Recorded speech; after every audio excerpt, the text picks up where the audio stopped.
This is John Shaner from Hardy North America. I'd like to show you a few of the more common reels that you may run into on the collector's market, the second-hand market.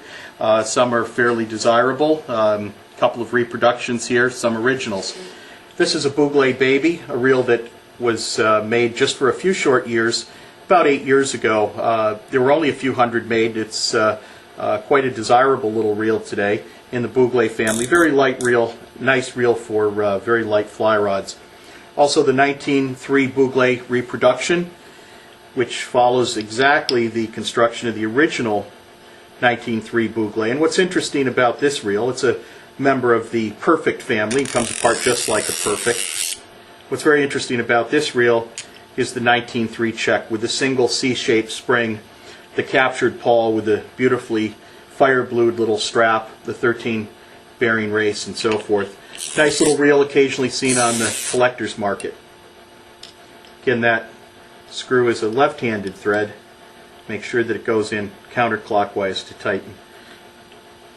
The lightweight series of reels is fairly well known, but there's a couple variations here. This is a silent check LRH. These were made in the 60s and 70s, and rather than use a click and pawl check mechanism, they use a piece of felt that bears against a drum here and gives it a nice quiet operation. So if you don't like a click check, that's a nice reel to look out for.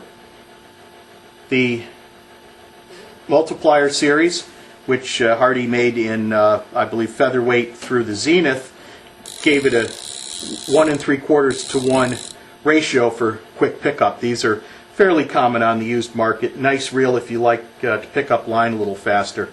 Also about 10 years ago, Hardy reintroduced a very short run of the 2 9/16 St. George Juniors.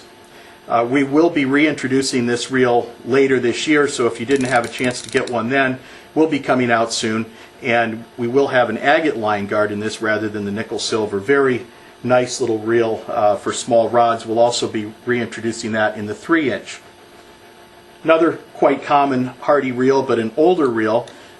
This is a Unica in 2 7/8. Very simple reel. It does use the duplicated Mark II mechanism. These were quite common, but very nice reels, very, very well made. And the very much the signature reel for Hardy, the Perfect. This is a 1930s vintage 2 7/8. Unlike the modern reels, it doesn't have the set screw in the back to hold the spool. So you just simply back off the winding plate to expose the mechanism, again, in this case a duplicated Mark II.